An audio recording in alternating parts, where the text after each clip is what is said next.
Hey guys, today I'll show you a horror thriller TV series named Extraordinary Season 1. Spoilers ahead, watch out and take care.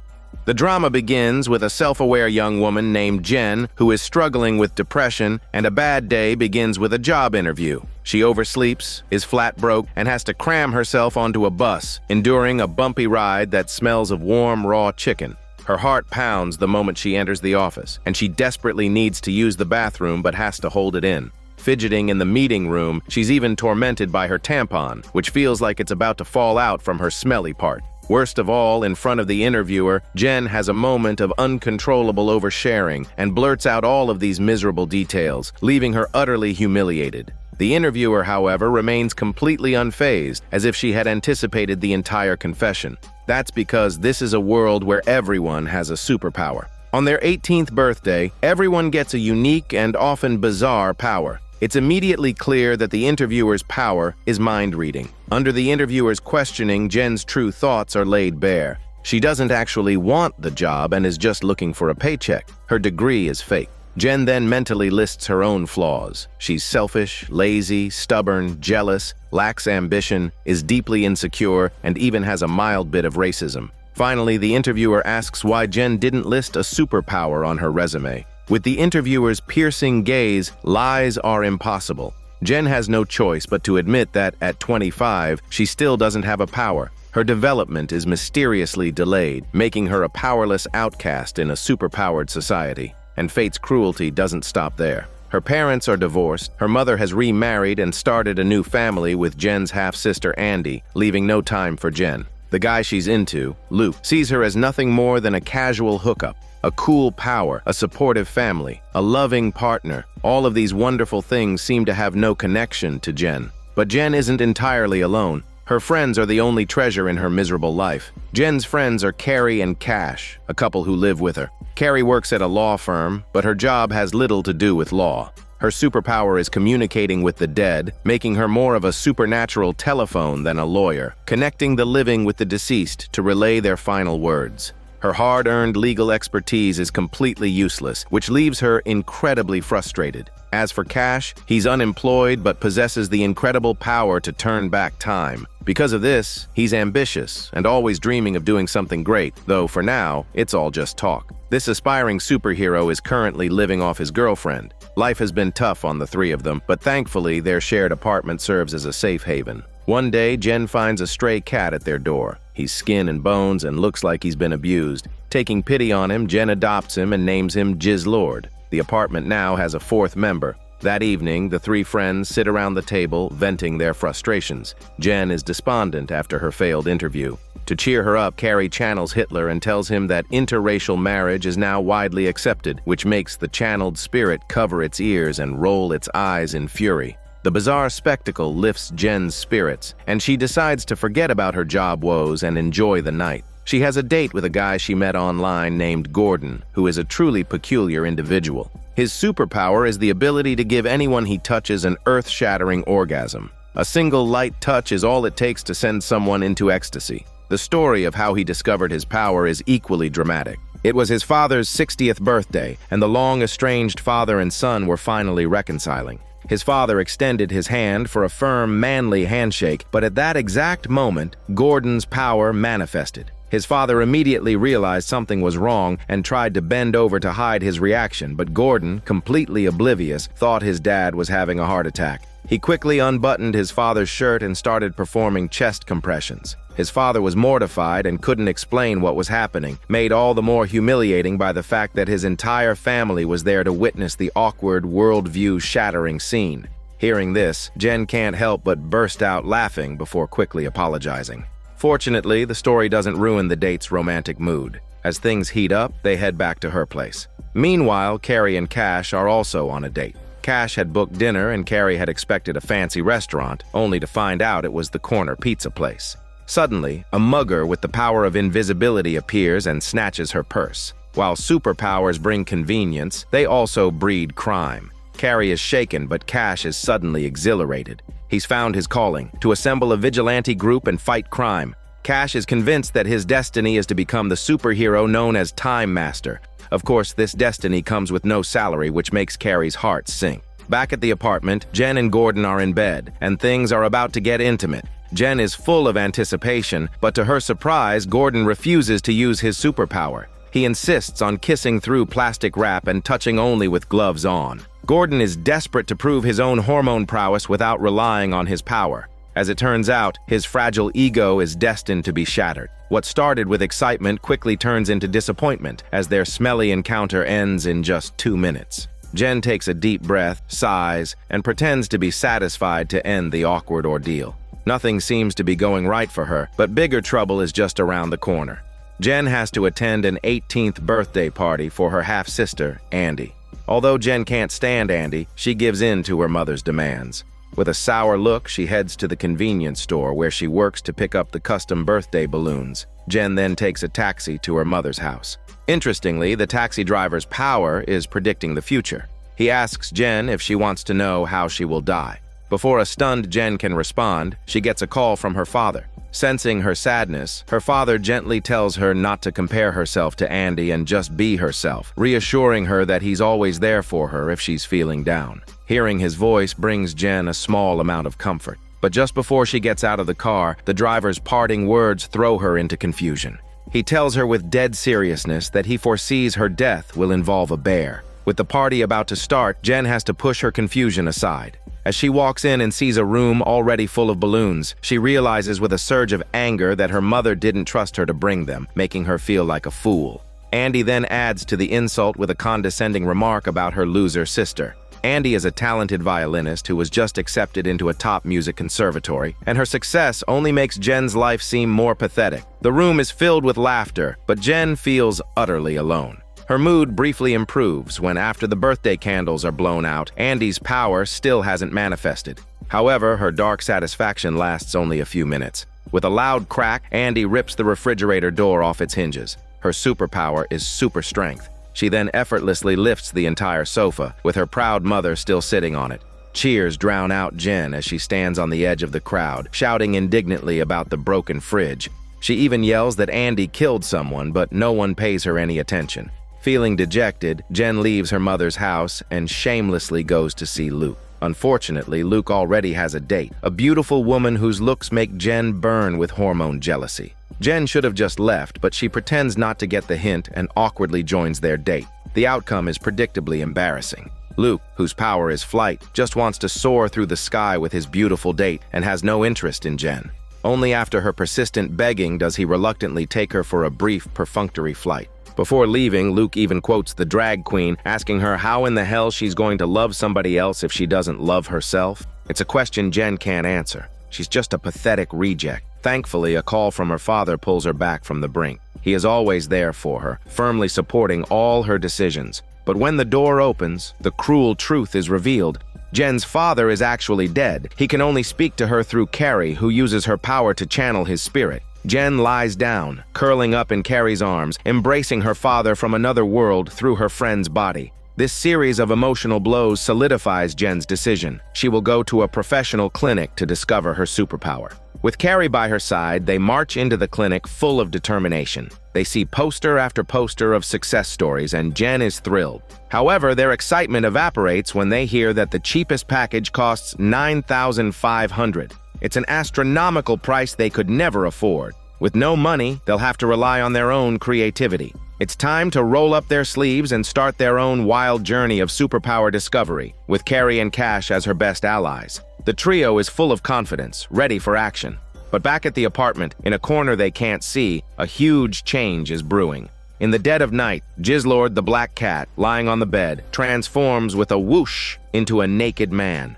To help Jen trigger her power, Cash comes up with an idea: attack her sense of taste. They try eating incredibly spicy food as a desperate measure. Jen takes a huge bite and her face turns beet red. She dashes out of the restaurant as if her backside is on fire, heading straight for the supermarket's refrigerated section to find milk. The spice has scrambled her brain, and without thinking to pay first, she twists open a bottle and starts chugging. When she looks up, she sees Luke. In a moment of panic and confusion, Luke kindly advises her not to buy that bottle of milk, as some inconsiderate person has already opened it.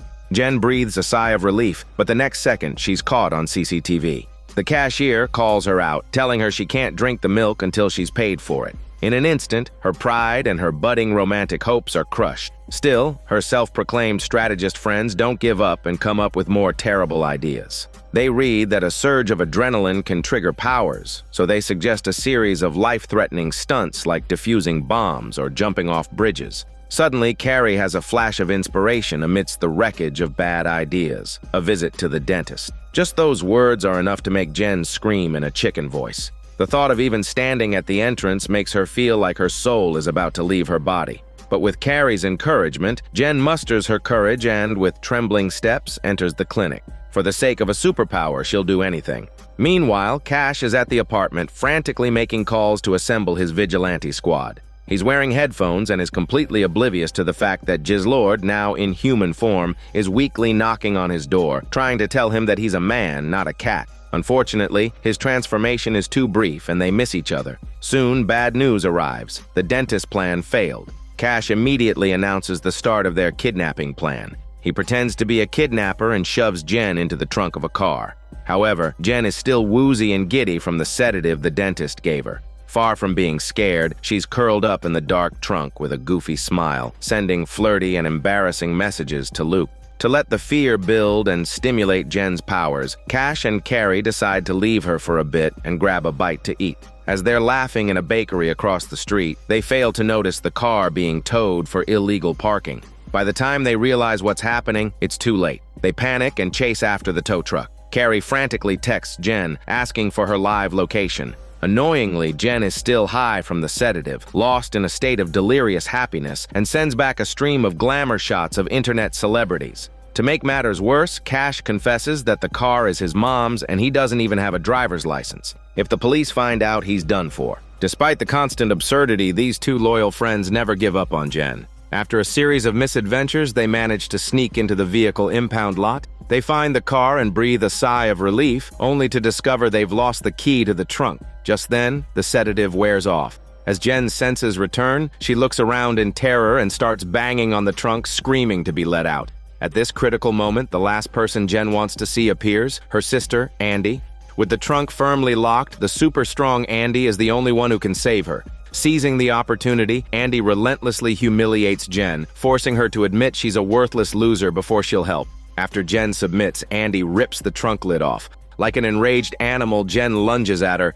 What she doesn't expect is that her mother and stepfather are also there. Utterly humiliated, Jen is forced to sit in the back seat and listen to her mother's nagging lecture. Her mother complains about her immaturity while praising Andy's competence. The blatant favoritism makes Jen feel sick, but an even bigger nightmare awaits. Jen checks her voicemail and almost faints. In her drugged state, she left Luke a series of mortifying messages, from passionate declarations of love to vulnerable emotional outpourings and lewd comments. Her image is completely shattered. Jen begs her mother to use her power of manipulating electronics to delete the messages, but her mother is not very skilled and her efforts are useless. In her despair, Andy offers a surprisingly helpful suggestion: flood his inbox with new messages to bury the embarrassing ones. Jen rushes home and decides to go for a bold approach: send Luke a bunch of sexy photos. She strips off her clothes, striking seductive poses for the camera. Just as she's starting to feel good about herself, a naked man appears out of thin air in her room. Forced into an awkward and naked confrontation, their screams break the silence. The apartment descends into chaos. Hilariously, Jen's first thought is that her superpower has finally manifested. Seeing the human Jizzlord, she's overjoyed, believing she has a pair of magic breasts that can turn animals into people. But her absurd fantasy is quickly shattered. It turns out their fourth flatmate is a shapeshifter who is stuck switching between a cat and a man, has trouble speaking, and has lost his memory.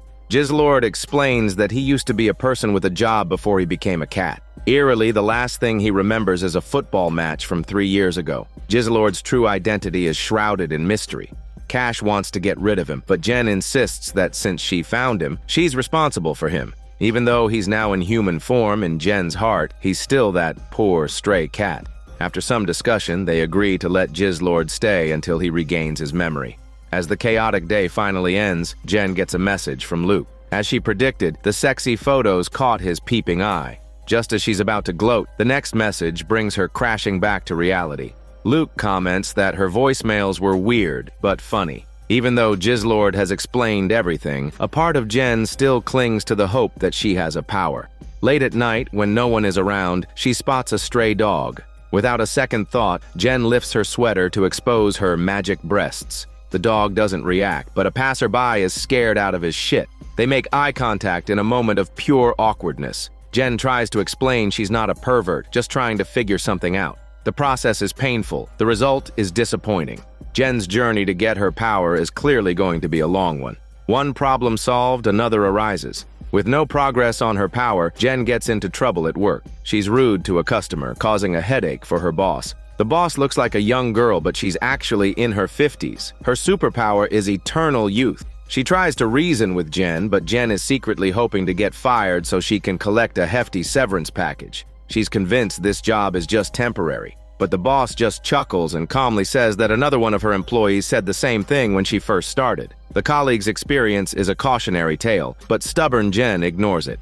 While Jen's dream job is nowhere in sight, Carrie's career is at a turning point. One day, while doing her usual routine of serving tea and performing her unrelated spiritualist duties at the law firm, a client who is impressed by her power quietly asks if she'd be interested in some freelance work. The client explains that he needs her help with an estate dispute for a life-challenged artist. Carrie's interest is immediately piqued. She's always wanted to work independently and be a real lawyer, so she agrees without hesitation.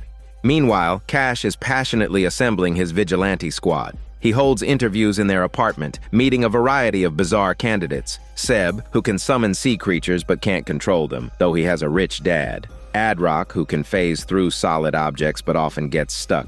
Randall, who can 3D print objects with his smelly butt. A speedster named Gregor, and even a woman who can attract metal and a man who can turn anything into a PDF. These powers are truly jaw-droppingly absurd.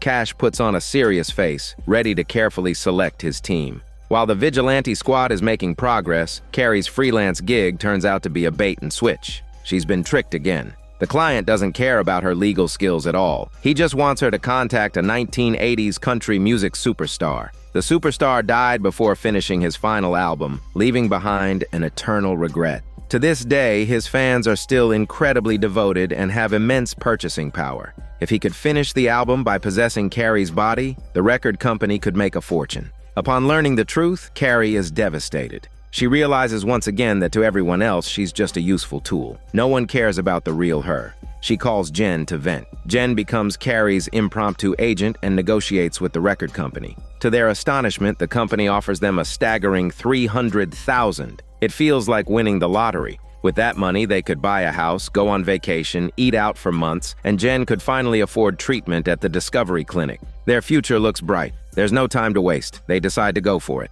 Back at the apartment, after a careful selection process, the Vigilante squad members are chosen. Jizzlord is bouncing off the walls with excitement. To keep the cat from causing trouble, Cash makes up an excuse to send his smelly butt away. He pretends to give him a very serious and difficult mission: go to the pharmacy and buy tampons. Jizzlord is hesitant at first, remembering Jen's warning that it's too soon for him to venture into human society. But after some coaxing from Cash, Jizzlord proudly accepts the mission. Elsewhere, Carrie uses her power to let the superstar possess her. They think it's just a matter of waiting for the money to roll in, but things aren't that simple. Jen and Carrie are disgusted to find that this old-timer from another century is a shameless pervert, so thirsty that he even tries to grope himself through Carrie's sexy body. What's more annoying is his complete lack of respect for women, constantly making lewd jokes that make their diabetic blood boil. This collaboration is bound to be difficult, but for $300,000, they'll endure it. The Vigilante squad's work has also hit a snag. The group of half-baked superheroes is like a team of college students on a group project, each with their own ideas and ready to blame each other when things go wrong. They have one grand goal: to fight crime, but what kind of crime and how to fight it remain a blank slate. Some want to track down drug dealers, some want to punish child molesters, and some want to beat up scammers. Ridiculously, someone even suggests getting rid of all annoying old people. After much debate, they decide to focus on protecting women.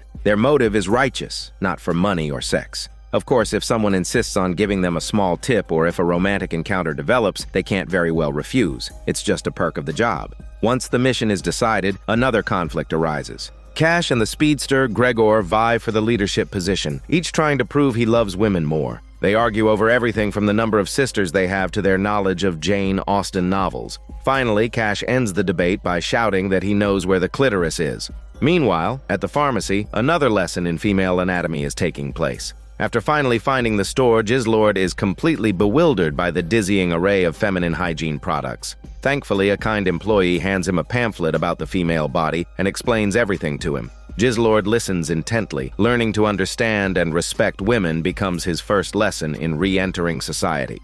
At the record company, the battle of the sexes continues. Jen brings gloves to restrain the old pervert's wandering hands. The recording is about to begin, but Carrie has a problem. She tearfully tells Jen that the lyrics from the last century are so misogynistic that even though she knows she's not the one saying them, she can't bear to have such a sexist mouth. But the temptation of the money is too strong to resist. Jen has a brilliant idea: change the lyrics. The old man won't remember what he wrote anyway. He'll just sing whatever they put in front of him. They agree, and the seemingly irreconcilable gender conflict finds a middle ground. But the atmosphere in the apartment is growing tense. Cash is failing to win over the group. They demand he point to the clitoris on an anatomical chart. In their view, if he doesn't even know female anatomy, how can he lead a team dedicated to saving women? Cash picks up the pen, sweating bullets. The truth is, he has no idea. At the last second, Jizzlord, fresh from his anatomy lesson, walks in and inadvertently saves Cash.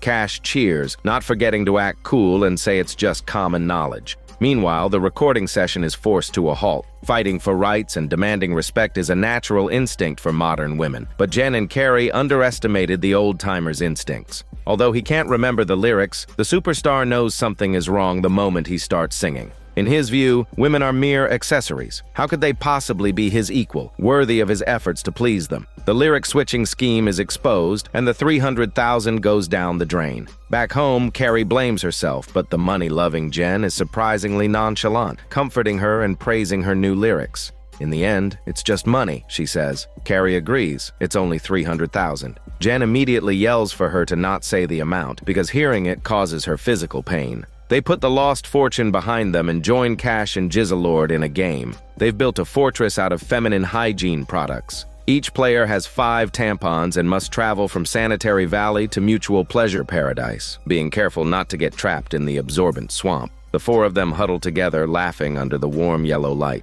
The serious issue of gender is woven into everyday life. The stubborn, vulgar old man who still thinks the world revolves around him. The maturing new generation of women bravely breaking down barriers. The young men who want to support women but still harbor savior complexes. These conflicting voices create a rich tapestry of modern life. On a positive note, there's a major breakthrough in Jizzlord's case. When he bumps into the woman with the power to attract metal, she senses that he has a microchip implanted in him. Upon learning this, Jen immediately takes Jizzlord to a pet hospital to see a vet. The vet's superpower is a perfect match for his profession. He can understand animals. His clinic is a constant cacophony of animal chatter. He quickly diagnoses Jizzlord with post-transformation amnesia and aphasia and finds the chip. The chip provides a clue. 12 Cautious Lane, David. He deduces this is the name and address of Jizzlord's former owner. Before heading to that address, Jen has one more important task: book a consultation at the Discovery Clinic. The consultation is free and is followed by an assessment to create a personalized treatment plan.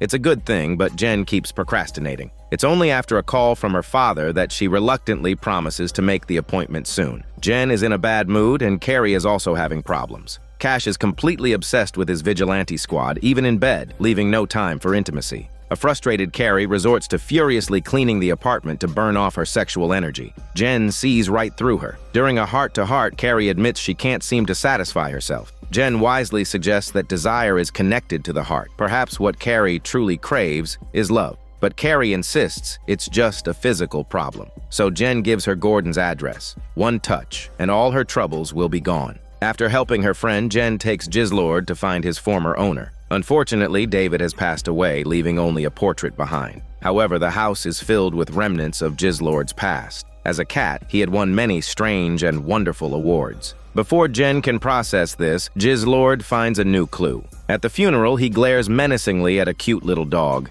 Even with his memory gone, the hatred remains. It turns out this dog was Jizzlord's arch-nemesis. Jizzlord is certain the dog knows about his past, so Jen takes a risk, steals the dog from the funeral, and heads straight for the pet hospital. Jizzlord's hunch was right. However, the dog acts high and mighty. He tells the vet that if they want information, they'll have to trade it for his freedom. It turns out the dog is tired of his owner and desperately wants to escape and be himself, even for just one day. After some deliberation, they agree. Hilariously, the place the dog wants to go most is a strip club. Under the flashing lights, the dog's eyes gleam with excitement as he soaks it all in. But Jen and Jizzlord are miserable, feeling as uncomfortable as if they were covered in fleas and can only grit their teeth and endure it. Meanwhile, the Vigilante squad's first mission officially begins. They roam the streets looking for women in need of help, but they look less like heroes and more like a gang of creeps. Their mission gets off to a rocky start as they are yelled at by two different women. Defeated, they decide to settle for helping a man who has locked himself out of his apartment. This, however, is the beginning of a nightmare. Ad-Rock gets ready to use his phasing power, but he can't take anything with him through the wall, which means he has to go in naked. To make matters worse, he gets stuck halfway through, leaving his bare, smelly butt exposed to the wind with fresh air. No matter how hard he tries, he can't move. The others are speechless and decide to leave Cash behind to stay with Ad-Rock. The remaining members, led by Gregor, head to a bar for their next operation. They've just received intel that the bar is hosting a ladies' night, a perfect opportunity for the Vigilante squad to shine their hormones. Cash wants to go with them, but his protests are shot down when he's reminded that as the leader, he would never leave a man behind, forcing him to stay put. Elsewhere, the dog finally spills the beans about Jizzlord's past. Before being adopted by David, Jizzlord was a stray cat who used to hang around an alley near a circus, as if patrolling his territory. That's all the dog knows. At the end of their conversation, the arch-enemies make peace, and the dog decides to abandon his life of luxury to roam free. But the touching moment lasts only 3 seconds before the screech of tires shatters his dream. The dog gets hit by a car. He doesn't even know how to cross a road. Everyone is stunned. The vet, completely exasperated, takes the dog back to the hospital. But fate's next gift is just around the corner. A nearby pub feels strangely familiar to Jizzlord. The friendly bartender tells them that the landlady owns the whole block and might know something about him. Jen is ecstatic and decides to wait for the landlady. But in a corner she doesn't see, Jizzlord's expression is incredibly complex. Meanwhile, Carrie, unable to resist temptation, knocks on Gordon's door. Carrie is hesitant, but Gordon sees right through her. After all, countless women show up at his door every day. After Carrie's repeated pleas, Gordon finally agrees to help. Sitting on the unfamiliar sofa, Carrie is a bundle of nerves and excitement. Her official boyfriend is also facing a heart-pounding moment. The bar mission has gone wrong, and they need backup. Cash rushes over and is shocked by the chaotic scene. He tries to use his power to turn back time, but keeps failing to rewind to the right moment to prevent the fight. Screaming, fighting, and fear fill the air. In the critical moment, Cash abandons his teammates and runs away. Coincidentally, Carrie makes the same choice.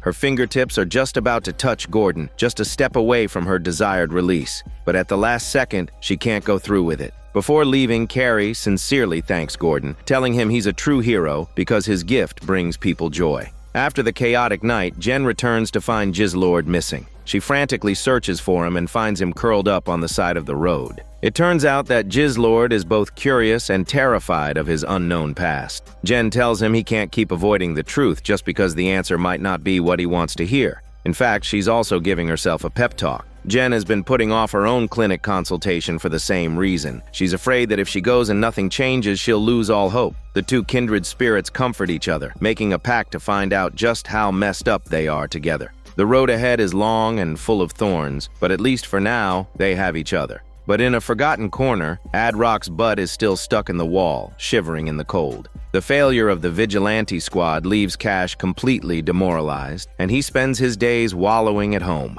In contrast, Jen and Carrie are much busier. They have a big day ahead, their old school's awards ceremony. Even more exciting, Carrie has been chosen to give the keynote speech. She's incredibly nervous and has been practicing for days, hoping to make a stunning impression. To Jen's dismay, however, her most hated person, her sister Andy, will also be there. It turns out Andy is also an alumna. As a violin prodigy and a rising star, she is receiving an Outstanding Achievement Award. Their mother is beaming with pride and has brought the whole family, including Jen, to cheer for her younger daughter. But the ceremony hasn't even started, and Jen has already caused trouble. Her mother is determined to use the event to network, and the person she most wants to impress is a greasy woman. To save face, her mother lies and says Jen's superpower is mind reading. A baffled Jen has no choice but to play along, but she mistakes a tragic event for a happy one, creating an awkward and embarrassing situation when the lie is exposed. Utterly frustrated, Jen suggests to Carrie that they get drunk. Carrie is confused about where they'd find alcohol, but Jen, with a mischievous grin, slips into a storage closet and retrieves a bottle she hid back in her school days. She takes a big gulp, but Carrie, who has a speech to give, refuses to join her. Just then, a menacing presence approaches. The door creaks open, and the person standing there makes Jen and Carrie freeze in terror. It's an old classmate and their former bully. In school, she was relentlessly cruel, and Jen and Carrie can attribute at least half of their eating disorders to her. Years later, they had hoped to return successful and rub it in her face, but instead, they're still just as intimidated. To their surprise, however, the former bully seems to have completely changed. The former mean girl is now a cheerful and enthusiastic teacher at the school. She has even shed her arrogant attitude and sincerely apologizes for her past mistakes. It's all because of her superpower. The former bully explains her power is to replay past events. After replaying her own awful behavior, she felt remorseful, reevaluated her life, and decided to change her ways. Although Jen and Carrie are skeptical, they can't find any fault with the friendly classmate. Noticing Carrie's nervousness about her speech, the former bully invites her to the staff room for a cup of tea to calm down. Carrie is hesitant, but the shadow of the past still looms large, and she doesn't dare refuse. Back at home, Cash is listlessly submerged in the bathtub, looking as if he's trying to drown himself. Jizzlord is not pleased. The bathtub is his territory. He asks Cash when he can have his wet bed back. Cash morosely replies that he'll stay there until he can wash away the stain of his cowardice. It wasn't just the mission's failure that crushed him. It was seeing his own pathetic soul in a crisis. Cash dreamed of being a hero, but reality cruelly popped that bubble, revealing the bloody truth. He was a coward, fit only to be a deserter. Meanwhile, at the school, Jen accidentally discovers a huge secret. In the bathroom, she overhears Andy arguing with her girlfriend and realizes that Andy's superpower has backfired. Her super strength now makes it impossible for her to play the violin. As a result, Andy lied. She never received an acceptance letter from the conservatory. Not only that, but she also injured her girlfriend, and they have broken up. The sudden appearance of Jen startles Andy. Jen is thrilled to finally have some leverage over her sister after all these years. She threatens to expose Andy's secrets unless she does exactly what she says. A defeated Andy has no choice but to agree. By the bathtub, Cash and Jizzlord are still at a standoff. To get Cash out of the tub, Jizzlord remembers how much he loved being brushed as a cat. The magical sensation of the brush takes Cash from resistance to bliss before he snaps out of it, trying to reclaim his dignity. He tells Jizzlord he needs to watch videos of penguins falling over to make himself laugh again. Back at the ceremony, under Jen's threats, Andy is forced to perform a humiliating breakdance on stage, a throwback to her embarrassing elementary school days. Seeing Andy's mortified expression, Jen is ecstatic and begins to plot an even more outrageous prank. Jen's joy doesn't extend to Carrie, who is alone with the former bully in the staff room on edge. As it turns out, a leopard can't change its spots. The former bully hasn't changed at all. She's just learned to hide her true nature. The moment they sit down, she starts trying to drive a wedge between Carrie and Jen. The former bully points out that Jen is too self-centered and that Carrie has always lived in her shadow. Carrie instinctively denies it, but the former bully cryptically suggests that people tend to alter their memories to hide conflicts, but replaying them reveals the truth. Eager to prove the strength of her friendship with Jen, Carrie accepts the challenge. The result, however, is devastating. The memory replay takes them back to the moments before an old awards ceremony. The teenage girls are huddled in a bathroom stall, with Jen panicking that she might be pregnant. To support her, Carrie gave up her own award. At their graduation, Jen borrowed Carrie's cap and gown to hide the fact that she had dropped out and wouldn't be getting a degree, which caused Carrie to miss her own photo opportunity, leaving her with a lifelong regret. After the replay, the former bully viciously calls Jen a narcissistic bitch and Carrie a pathetic doormat. She condescendingly tells Carrie that if she doesn't want to be bullied, she needs to stand up for herself. In reality, the former bully is just trying to incite a fight between them. Carrie is overwhelmed, but after some thought, she chooses to defend Jen and ignores the bully's provocations, focusing on preparing for her speech. The speech begins. Just before Andy goes on stage to receive her award, Jen reveals her prank. She's written an acceptance speech for Andy and demands she read it aloud. The speech is filled with praise for Jen, constantly belittling Andy to make her sister look great. At first, Andy reads through clenched teeth, but soon she can't take it anymore. She declares that her award has nothing to do with her sister and throws in a few jabs at Jen's incompetence. Enraged, Jen jumps on a chair and shouts Andy's secrets to the entire audience. The hall erupts in chaos. Unfortunately, the commotion spills over to the unlucky Carrie. She is the next speaker and is already nervous. The loud argument between Jen's family in the hallway makes her even more flustered. The sound of their fight penetrates the walls, distracting everyone. It's supposed to be Carrie's moment, but once again the spotlight is stolen from her. Standing on stage, Carrie feels utterly hopeless. Finally, with tears in her eyes, she flees. The speech she had been looking forward to ends in disaster. Jen's attitude afterward makes Carrie even more disappointed. Oblivious to the mess she's created, Jen completely ignores Carrie's feelings and just keeps complaining about her family. Carrie can't take it anymore. She interrupts her, pointing out bluntly that Jen is too selfish and only ever thinks about herself. Jen dismisses it, but when faced with Carrie's rapid-fire questions, she's speechless. She can't answer a single one. It turns out Jen knows nothing about Carrie, while Carrie knows every little detail about her. Furious, Jen tries to make excuses, claiming Carrie has so much while she has nothing, and just surviving takes all her energy. But Carrie delivers a devastating blow. She suggests that Jen doesn't actually want a power because it gives her an excuse to be a terrible person and feel like the world owes her something. In reality, Jen isn't a tragic martyr. She's just a self-pitying asshole. With that, their friendship shatters. They exchange harsh words and storm away from each other. Meanwhile, Cash's life is also in ruins. Thanks to Jizzlord, he had been watching funny videos and was starting to feel better. But his smile freezes when he discovers that a video of his failed Vigilante mission, including the moment he ran away, has gone viral online, with over 400,000 views. His moment of cowardice is now immortalized. A thick fog of despair hangs over the apartment, and an internal storm is about to break. After their big fight, the silent treatment is in full effect. At breakfast, Jen and Carrie refuse to speak to each other directly, instead relaying passive-aggressive messages through Jizzlord. Carrie has put red dot stickers on everything she bought, forbidding Jen from using them. Jen scoffs, declaring she doesn't need them anyway. But as she looks around, she realizes the only thing she owns is a single red onion. Not one to back down, Jen defiantly picks up the onion and takes a huge, crunchy bite in front of a stunned Carrie and Jizzlord. The tension in the apartment is thick, and even the innocent Jizzlord is caught in the crossfire. Remembering his pact with Jen to discover himself, he brings her a bowl full of his blood, asking her to send it for genetic testing. But Jen, who is busy with her clinic consultation and still in a foul mood, scoffs that he could have just spit in a tube and sent it in. She then rejects his request, cruelly telling him he can't always rely on her to help him. Jizzlord is left confused and hurt as Jen walks away. Despite her own troubles, Carrie is still concerned about her boyfriend. The viral video was the last straw for Cash. He's retreated under his covers, hiding from the world. Carrie gently coaxes him, telling him the best way to get over his guilt is to make amends and apologize to the people he let down. Cash takes her advice to heart. Meanwhile, at the Discovery Clinic, Jen meets a new friend named Hannah. Hannah is also 25 and still hasn't gotten her power. Their similar age, situation, and mindset make them feel like long-lost twins. But unlike Jen, who is just there for a consultation, Hannah has been in treatment for a while with monthly check-ins and still no power. The two hit it off immediately. On Hannah's suggestion, Jen ditches the clinic's complicated paperwork and goes with her to a pub. They bond over their shared frustration with the unfair world. Jen hadn't planned on drinking, but she gets swept up in the moment and they drink the night away.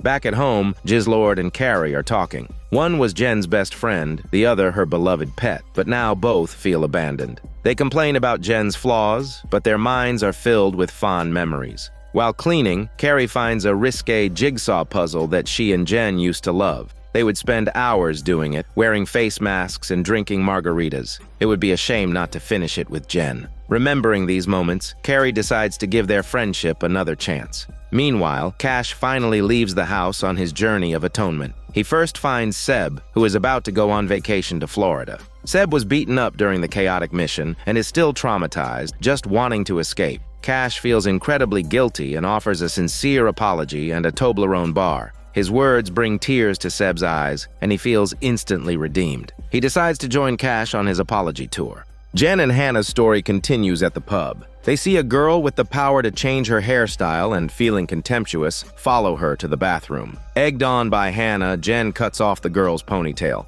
A thrill of rebellious satisfaction washes over her, but when they leave the bathroom, Jen realizes they got the wrong person. The mishap doesn't ruin their mood, however. Jen returns home, drunk and reeking of alcohol. Carrie has been waiting for her, wanting to talk things out, but Jen preemptively announces she's made a new friend, Hannah. Jealousy makes Carrie lose her cool, and another argument erupts. Jen rejects Carrie's invitation to do the puzzle, reminding her that she bought it with her overdrawn credit card and forbidding Carrie from touching it. Furious, Carrie declares she will never help Jen talk to her father again. While Carrie and Jen's conflict escalates, Cash and Ad-Rock have made peace. Ad-Rock was stuck in the wall for 26 hours, but his anger melts away in the face of Cash's sincerity. Cash confesses that despite having a cool-sounding power, he usually feels useless, which is why he's always trying to do something big. He admits he's not a hero and can't be a leader, but Seb and Ad-Rock disagree, telling him that the moment he took responsibility and apologized, he became a leader. Maybe he's not incompetent, just unlucky. Their encouragement is a shot in the arm for Cash. The Time Master is reborn. Cash excitedly announces he's getting the squad back together for another mission. But to do that, he has to face the person he least wants to see, the speedster, Gregor. At this point, Jen realizes she left her clinic forms at the pub. She waits outside, hoping to retrieve them. She's also holding the ponytail she mistakenly cut, wanting to return it, which shows that she's not a bad person at heart. But Hannah's influence has brought out the worst in her. Hannah declares she's done with the clinic and is just going to live in the moment. Jen, inspired, joins her. Hannah's words echo in Jen's ears. The world owes them, and they can do whatever they want. Jen has made her choice. Standing at Gregor's door, Cash also makes his choice and rings the bell. Gregor has always been his rival, but surprisingly, he accepts Cash's apology almost immediately. Cash senses something is off and barges into the house where he discovers the truth. Gregor has formed his own vigilante squad behind his back, recruiting some of their old members and some that Cash had rejected. Enraged, Cash uses his power to turn back time, punching Gregor the moment he opens the door and taking back his teammate Randall. The new and improved vigilante squad is reassembled. Interestingly, Jen and Hannah are also forming their own little group. Hannah takes Jen to a rooftop where they use a toy gun to shoot at people with powers flying by. Jen is having a blast. Hannah suggests they should find more people who hate superpowers and form a club. Jen is ecstatic, already designing a secret password and wanting to get matching tattoos. But just then, Luke appears. Jen instinctively hides the toy gun, suddenly shy. Unfortunately, Luke is as dismissive as ever and barely acknowledges her before heading into the pub. Hannah is annoyed by Jen's reaction, seeing it as a betrayal of their anti-superpower alliance. To prove her loyalty, Jen declares she's going to destroy the Discovery Clinic that night. The two sneak into the clinic and wreak havoc, trashing the place. In that moment, they are rebels fighting against the world, kindred spirits roaring against their unfair fate. Then, in a dramatic twist, Hannah's superpower suddenly awakens, and it's the incredibly cool power of teleportation. Jen is instantly devastated. Hannah tries to comfort her, insisting their alliance is still on and nothing will change. But just a few seconds later, Hannah breaks her promise. A security guard, hearing the commotion, storms in to catch them. Hannah immediately uses her new power to escape, leaving Jen to run for her life. To add insult to injury, Jen later sees Hannah using her power to flirt with Luke, becoming his latest conquest. It's only then that Jen realizes who her true friends are. All these years, Carrie has stood by her, a powerless loser, with unwavering patience and support. Regret floods her, but it's not too late. Jizzlord tells Jen how much Carrie values her. The jigsaw puzzle becomes the key to rekindling their relationship. The two awkward friends sit together, piecing it back together, mending not just the puzzle, but also their friendship. After this ordeal, Jen decides to change her ways. She declares that their friendship has to be a two-way street and tells Carrie to burden her with her problems. Her straightforwardness makes Carrie laugh. With Carrie's support, Jen sets aside her ridiculous ideas and goes back to the clinic to fill out her forms. Their friendship is messy and full of arguments, but they can't bear to be apart. In this miserable world, maybe the love of a friend is the greatest superpower of all. With their friendship patched up, a new test emerges. Carrie tells Jen her biggest worry is that Cash has reformed the Vigilante squad. Her gut tells her this will destroy their already fragile relationship. Their relationship has been cracking for a while. Carrie and Cash have been together since they were young, sharing countless happy memories. But Cash is still like a child, and Carrie has to worry about everything. His grand plans are mostly just impulsive whims. After a long day at work, Carrie needs companionship, but Cash is obsessed with his non-paying vigilante squad, unintentionally neglecting her. With no financial or emotional support, conflict is inevitable. But the oblivious Cash is completely unaware of how serious the problem is and continues to plot with his buddies. The Vigilante squad gets reliable intel that Gregor is planning to intercept a major drug deal. Cash decides to beat him to it and make a name for himself. Seeing her boyfriend so engrossed, Carrie is furious and starts a fight. Cash immediately promises to balance his career and their relationship, setting aside Saturday night for a date. Reassured, Carrie's mood improves and she looks forward to their date. But then Cash finds out the drug deal is also on Saturday. He's caught in the middle, trying to walk a tightrope. He secretly plans to deal with the drug dealers quickly on Saturday so he won't miss their date.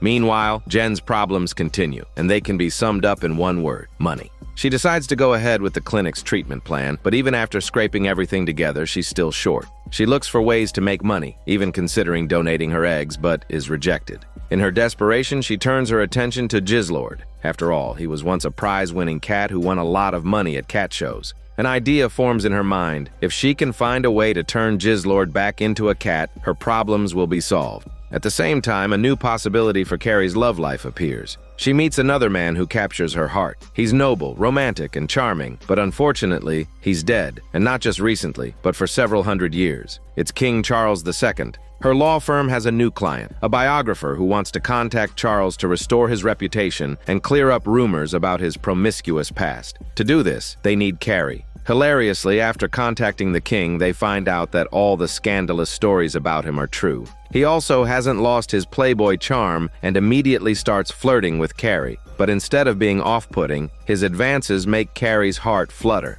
When Charles sees Carrie's reflection, he gently recites a Molière poem, instantly capturing her lonely heart. While Carrie is swayed by the flirtation, Jen is determined to be an extraordinary cat owner. She finds a method online. If she can trigger a shapeshifter's sensory memories, smell, touch, taste, she can make them turn back into an animal. In other words, if Jizzlord eats a can of fish jelly, he can turn from a man back into a cat. Jen is ecstatic, but her excitement is dampened by Jizzlord's hesitation. He's afraid of getting stuck in a cat's body again. After calming down, Jen understands and respects his choice, but she can't hide her disappointment, which Jizzlord notices. Saturday arrives. Carrie asks Cash if they can extend their date and go to an art gallery during the day. Cash, who is busy planning his drug bust, has to reluctantly refuse. But he promises again that he will be back by 8 p.m. Carrie agrees, trying to suppress her disappointment. To Jen's surprise, the can of fish jelly has been opened. After much deliberation, Jizzlord decided to do it for Jen.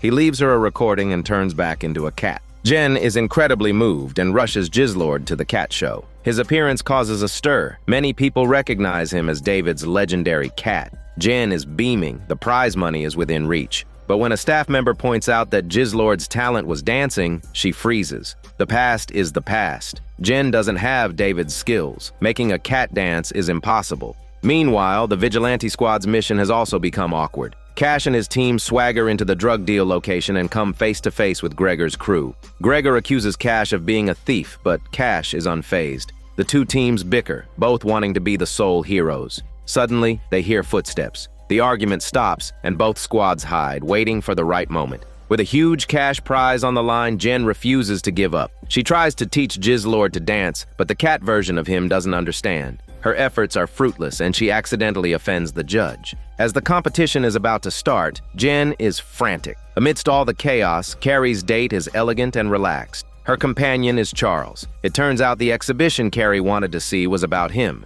His portrait hangs in the grand hall, and his centuries-old sweet talk echoes in her ears. The amorous king criticizes Cash for his inadequacies and romantically tells Carrie that if he were her lover, he would take her all over Europe to feel the Tuscan spring, to boat on the Arno River, to discuss poetry by candlelight, and to spend a passionate night together. His whispered words strike a chord in Carrie's heart, and her love for him blossoms. Trapped in his standoff, Cash is oblivious. He's determined to outlast Gregor. Compared to his date with Carrie, his pride is more important. His teammates, however, are alarmed, warning him that in a relationship, disappointment is worse than anger and could be a prelude to a breakup. Cash feels a pang of anxiety but still refuses to give up. The desire to redeem himself has consumed him, leaving no room for love. Cash and Gregor remain in a stalemate. Night falls. Carrie lights candles and puts on Baroque pop music. The date has begun, but it's clear Cash is not the guest of honor. Carrie knows her boyfriend too well. She's certain he won't show up. Charles advises her to find someone else, wisely saying that Cash is like a familiar old coat. But just because you've worn something for a long time doesn't mean it still fits. His words make Carrie ponder. At the cat show, Jen listens to Jizzlord's recording and also starts to reflect. In the second half of the recording, Jizzlord confesses that he would rather stay in the present than find his past because he loves his current life. But he understands Jen's feelings. Jizzlord has no memory, and Jen has no power. Both of them are missing a piece of themselves, which brings confusion. Jizzlord doesn't want Jen to be trapped by this feeling. He firmly believes they will win the competition, and Jen will get her wish. His words touch Jen deeply. She calls her work and borrows a set of decorations, deciding to take Jizzlord on stage and give it her all. As they are about to go on, Carrie and Charles's date is also heating up. Carrie becomes more and more lost in the romantic atmosphere and, fueled by alcohol, falls for the medieval king's charm. At the last moment, Cash suddenly returns. After much hesitation, he chose his girlfriend over the temptation of being a hero. Carrie is overjoyed. On stage, Jen ignores the audience's ridicule and dances gracefully. In the beautiful music, she is no longer alone. Her solo turns into a duet as Jizzlord slowly transforms back into a man and dances with her. In that moment, they are perfectly in sync, like two souls intertwined. No miracle happens, Jen loses the competition. But by then, winning or losing no longer matters because she has found something more precious, true love. After the show, Jizzlord is distraught, but the next second, Jen kisses him using her juicy tongue. While some find happiness, others face sorrow. Although Cash kept his promise, Carrie's love life is still in trouble. Her joy is short-lived. Cash's crude and childish behavior ruins the long-awaited date. He blows out the candles, orders a pizza, and is only concerned with what to watch on TV. The monotonous routine exhausts Carrie. As Charles said, they are not fundamentally compatible. They've just grown used to each other. It's habit, not love. Ironically, the Vigilante squad did catch the drug dealers that night and made the headlines. Life is like that. A bold choice may show courage in the moment, but it doesn't always lead to a bright future. The glow of the screen illuminates Carrie's face as she seriously contemplates her future with Cash. While the flame of Carrie and Cash's love is about to be extinguished, the seeds of Jen and Jizzlord's love are beginning to sprout. However, they have very different attitudes towards their new relationship. Jizzlord is open and eager, wanting to make things official and move in with Jen immediately. But Jen is awkward and doesn't know how to handle it, so she avoids the topic. His genuine affection is so intense that it's both warming and scalding to her love-starved soul. She asks him to take things slow, and Jizzlord agrees. After a chaotic night, Carrie tells Jen her decision. She's going to break up with Cash. Jen is supportive, reasoning that if a 400-year-old dead guy can make her happier, then her relationship is definitely in trouble. Rather than wearing each other down, it's better to part ways amicably. But just then, Cash excitedly announces he's throwing Carrie a surprise party to make up for everything. The breakup speech gets stuck in her throat. Carrie doesn't have the heart to do it, but Jen argues that since the party is for her, she's in charge. It's the perfect time. Convinced, Carrie resolves to go through with the breakup that night. The party is in full swing and the small apartment is packed. To Jen's surprise, her mother is there. Even stranger is her mother's attitude. She complains about Andy, saying she's given up and has become a rebellious teen. Now that her star child has failed, she's turning her attention back to Jen. But Jen isn't buying it and just wants her to leave. Besides her mother, there are other familiar faces like Gordon. Gordon has undergone a complete transformation. He used to be desperate to prove himself without his power, but now he's acting like a womanizing playboy. Jen is confused. On the other side of the room, Carrie musters the courage to tell Cash the truth. Surprisingly, Cash takes it well and even sincerely asks what he needs to do to fix their relationship. Flattered, Carrie suggests he could start by finding a stable job. The moment she says this, time rewinds. This time, as soon as Carrie walks in, Cash pretends to be on a call for a job interview. Carrie is surprised and again swallows the words of their breakup. But this scene has already repeated countless times over the past 28 hours. Cash has trapped them all in a time loop. He had confessed to his teammate Randall that he suspected Carrie wanted to break up with him, so he kept rewinding time to gather information and figure out why, hoping to prevent it. But his method only treats the symptoms, not the cause. He isn't actually changing, he's just pretending to. Randall warns him that he can't keep rewinding time indefinitely without rest. To help his friend, Randall suggests a powerful energy drink, and they head out to buy some. Meanwhile, Jizzlord strikes up a conversation with Jen's mother. He bluntly tells her that Jen can't afford the clinic. Her mother is shocked. Jen always told her she was doing fine. This is Jen's pride, her last line of defense. She's like a hedgehog, using her quills to protect her soft heart, which only highlights her mother's failure to earn her own daughter's trust. What truly breaks her mother's heart is learning from Jizzlord that Jen frequently talks to her deceased father. She can't stand it anymore. She gets up and sneaks into Jen's room, planning to use her power to spy on her daughter's digital life. Jen is unaware of her mother's actions. She's busy dealing with her own drama. Luke has shown up at the party. Seeing the well-dressed Jen, his attitude softens. He asks why she hasn't been replying to his messages. Jen is secretly thrilled by his uncharacteristic attention. Just then, Jizzlord appears and declares that Jen is his girlfriend. His bold announcement makes Jen cringe with embarrassment. She pulls him aside and scolds him. Jizzlord doesn't understand why they have to keep their relationship a secret. Jen claims it's complicated, but really she's just not ready. Jizzlord sees through her, pointing out that she makes everything complicated. Jen retorts that the real world is complicated. They can't convince each other and part angrily. Jizzlord is upset and decides to run away. When Jen goes back to her room, she finds her mother snooping. Jen is furious, but her mother is equally hurt. Jen accuses her of favoring Andy and only criticizing her. She claims that now that Andy is no longer perfect, her mother will abandon her too. She used to be jealous of that favoritism, but now she's just glad she never had it. It's more painful to have something and lose it than to never have had it at all. But her mother has her own grievances. She's jealous of Jen's father, who still gets all of his daughter's love even in death, while she, who is right there, is ignored. Their argument is destined to have no satisfactory conclusion. The old wounds are too deep. In the end, they just change the subject. After countless time loops, Carrie finally notices something is wrong. The flower on Cash's shirt has wilted in just a few hours. She realizes the truth and is furious. She tells Jen everything. Her boyfriend's pathetic attempt to avoid the breakup only confirms his immaturity and lights the final fuse. She can no longer trust him, suspecting that she has already broken up with him many times, only to have time rewritten.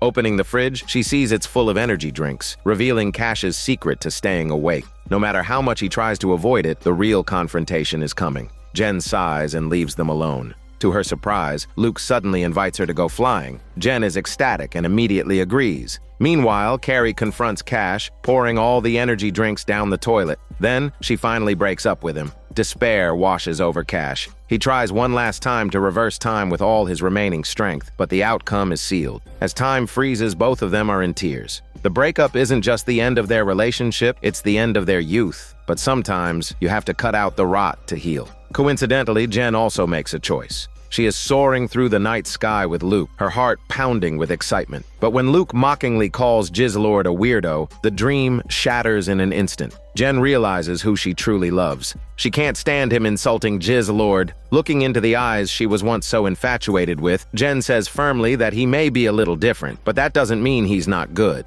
Luke insists she should be with a better man, but Jen has an epiphany. Love isn't that complicated. It's about two people who love each other. She turns down Luke's offer and runs home, only to find Jizzlord is gone. Overcome with guilt and fear, she searches for him everywhere. Thinking he's turned back into a cat, she doesn't care about the embarrassment and shouts her feelings, saying she wants him to be her boyfriend. Thankfully, it's a false alarm. Jizzlord appears, and the unconventional owner and pet finally become a couple. The dark cloud over Jen's head seems to be slowly lifting. Back at the apartment, her mother offers in her own way an apology by offering to pay for Jen's clinic treatment. Hilariously, the touching moment lasts only 3 seconds before her mother lets out a piercing shriek upon hearing the price. Just then, Gordon, who has been watching from the sidelines, steps in like a hero and offers to pay for it. His unique superpower means he's never short on money. The clinic fee is pocket change to him. Though they seem worlds apart, Gordon sees a reflection of himself in Jen. Whether you have a superpower or not, accepting yourself is a challenge everyone faces.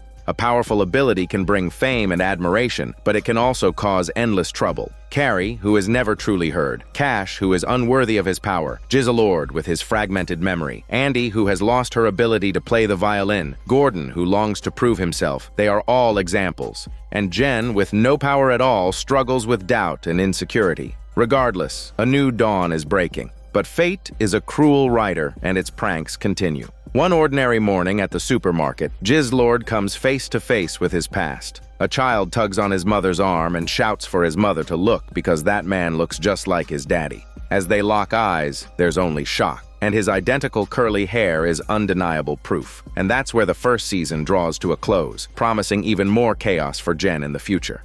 This is Daniel CC Movie Channel. Stay safe and enjoy your day.